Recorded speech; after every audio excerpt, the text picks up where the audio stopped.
Bonjour et bienvenue dans cette nouvelle chronique Sciences et Fiction. Il y a un peu plus d'un an, le 12 mars 2015, Sir Terence David John Pratchett est décédé. Il était atteint d'une forme rare de la maladie d'Alzheimer et il a décidé de mettre fin à ses jours par suicide assisté à l'âge de 66 ans. Cet auteur britannique prolifique, qui a écrit 70 livres, était surtout réputé pour les Annales du Disque-Monde, son œuvre majeure, une œuvre de fantaisie burlesque. Il aura cependant aussi écrit des livres de science-fiction, ses premières et ses dernières œuvres s'inscrivant dans ce genre. Sa toute dernière série, La Longue Terre, est en cours de publication aux éditions Atalante et depuis quelques semaines chez Pocket.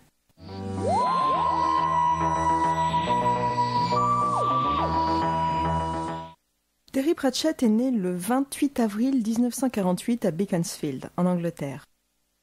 Bien qu'il ne se destinait pas à devenir écrivain, il a publié sa première nouvelle à l'âge de 13 ans dans le magazine de son école, nouvelle qui sera commercialisée dès ses 15 ans.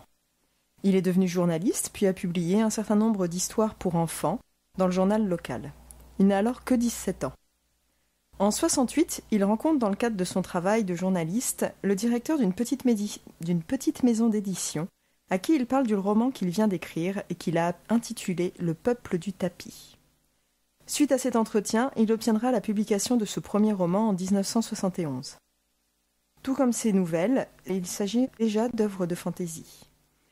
Il poursuivra par la suite avec la publication de 2 romans de science-fiction, en 1976 et 1981.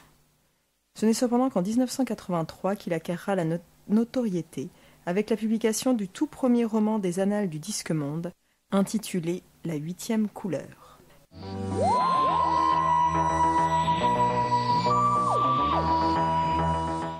Les Annales du Disque-Monde sont une série d'une trentaine de livres dont les histoires prennent toute place sur un monde plat, le Disque-Monde, qui repose sur le dos de 4 éléphants, eux-mêmes perchés sur le dos de la Grande Atuine, la grande tortue stellaire qui traverse l'univers.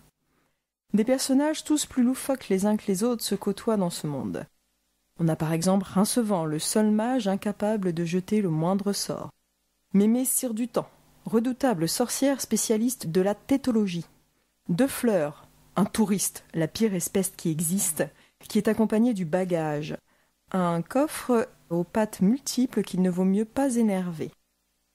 On croisera aussi par exemple Carotte, le seul nain de 2 mètres que l'on puisse connaître.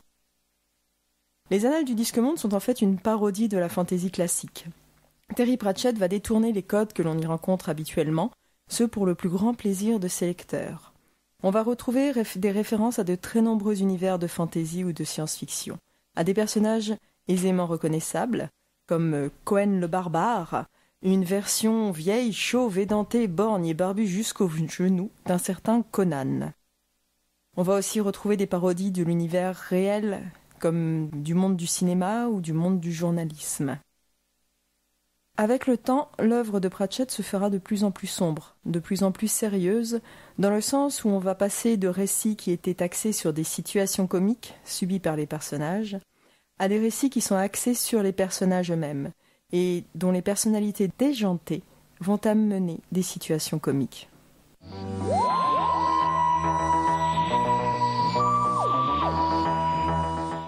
L'œuvre de Pratchett aura été influencée par de grands classiques de la littérature britannique, tels que Le Vent des Saules de Kenneth Grahame, ou les œuvres de Jérôme K. Jérôme, comme 3 hommes dans un bateau, sans parler du chien, ou de J.K. Chesterton, qui est un auteur de romans policiers mettant en scène le Père Brown, un prêtre qui mène l'enquête.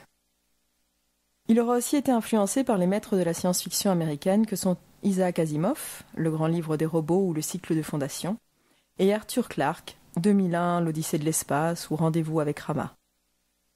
Terry Pratchett, bien qu'il ait débuté en science-fiction, aura donc connu le succès avec des œuvres de fantaisie. Il était d'ailleurs très fier d'être un auteur de fantaisie et déplorait que ce genre littéraire ne soit pas reconnu à sa juste valeur. Alors qu'il est en fait le plus ancien genre littéraire existant, la fantaisie étant une évolution du conte merveilleux. De plus, la fantaisie offre une très grande diversité d'univers.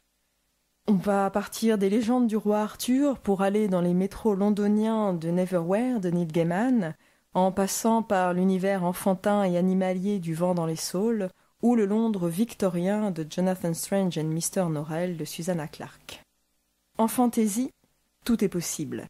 Et Pratchett nous le montre bien dans les 30 œuvres des Annales du Disque-Monde qu'il a écrits, ainsi que dans ses romans pour jeunesse, comme Le Peuple du Tapis, qui met en scène de multiples êtres bizarres vivant dans les confins de notre tapis et que nous persécutons avec nos aspirateurs.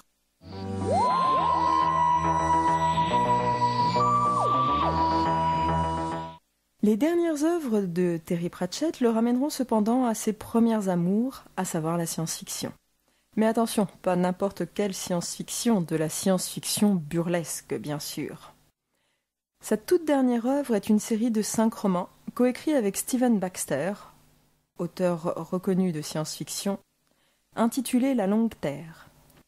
Cette série est en fait basée sur une nouvelle que Pratchett avait écrite dans les années 80, alors que le premier opus des Annales du Disque-Monde était sous presse. Le succès de la 8e couleur l'avait amené à mettre de côté cette nouvelle qui était restée jusqu'alors impubliée. Il l'a ressortie de ses tiroirs au début des années 2000 pour offrir à ses lecteurs un dernier chef-d'œuvre.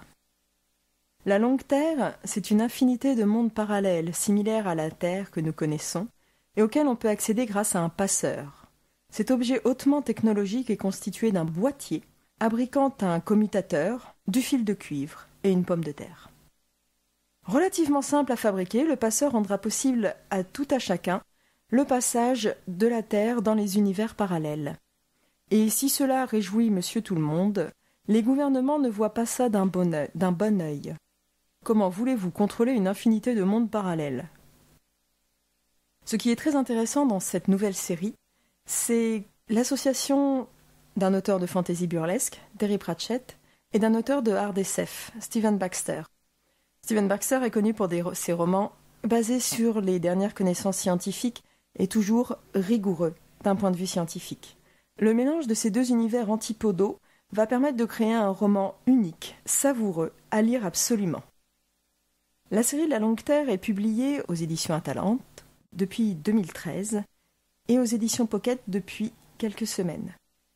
Suite à La Longue Terre est sortie La Longue Guerre, La Longue Mars, La Longue Utopie, qui vient de paraître aux éditions Atalante, Le Long Cosmos, qui lui paraîtra en juin 2016 au Royaume-Uni, et donc un peu plus tard chez nous.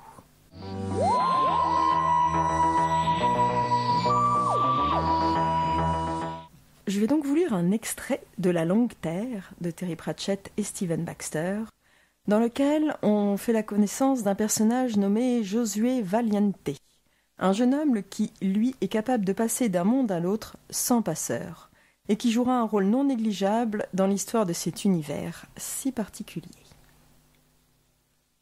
La porte finit par s'ouvrir. Une jeune femme la franchit, un ordinateur portable aussi fin qu'une feuille d'or sous le bras. Josué avait une machine de ce type au foyer, un modèle obsolète, plus épais, qui lui servait surtout à rechercher des recettes de cuisine sauvage. « Monsieur Valiente, c'est très aimable à vous de vous être déplacé. Je m'appelle Selena Jones. Bienvenue à l'Institut Transterre. » Elle était très jolie, au goût de Josué. Il aimait les femmes. Il gardait un bon souvenir de ces quelques brèves relations. Mais il n'avait jamais passé beaucoup de temps avec ces dames et n'était pas très à l'aise en leur présence. « Bienvenue, vous ne m'avez guère laissé le choix. Vous avez trouvé ma boîte aux lettres, vous appartenez donc à l'administration ? » ?»« Vous vous trompez. Nous travaillons parfois pour l'administration, mais n'en faisons certainement pas partie. »« La justice, alors ?» Elle esquissa un sourire narquois. « C'est Lobsang qui a trouvé votre adresse. »« Qui est Lobsang ?»« Moi, » répondit le distributeur de boissons. « Vous êtes un distributeur de boissons ? Votre hypothèse est incorrecte, quoique... Notez bien, je pourrais produire en quelques secondes le breuvage de votre choix. Vous portez l'inscription Coca-Cola ? Pardonnez mon sens de l'humour. D'ailleurs, si vous aviez misé $1 dans l'espoir d'obtenir un rafraîchissement à base de soda, je vous l'aurais restitué sans faute. Ou alors, je vous aurais servi le rafraîchissement. Josué s'efforça de rationaliser cette rencontre. Lobsang comment ? Je n'ai pas de nom de famille.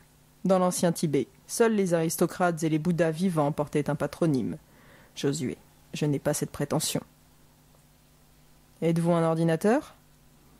Pourquoi cette question ? Parce que je suis sûre qu'il n'y a pas d'être humain là-dedans. Par ailleurs, vous parlez bizarrement. Monsieur Valiente, vous n'avez jamais rencontré mon pareil en matière de syntaxe et d'élocution. Cela dit, vous avez raison. Je ne suis pas à l'intérieur de cette machine. Enfin, pas entièrement. Cessez de le taquiner, Lobsang, intervint Séléna avant de se retourner vers Josué. Monsieur Valiente, vous étiez ailleurs quand le monde a entendu parler de Lobsang pour la première fois. Il est unique. Sur le plan physique, c'est un ordinateur. Mais il était autrefois... comment dire... un réparateur de motocyclettes tibétain. Voilà, c'était un extrait de La Longue Terre de Terry Pratchett et Stephen Baxter, disponible aux éditions Pocket et aux éditions Atalante. Je vous remercie de votre écoute et je vous souhaite une très bonne journée. Je vous dis à bientôt pour une nouvelle chronique de science et fiction.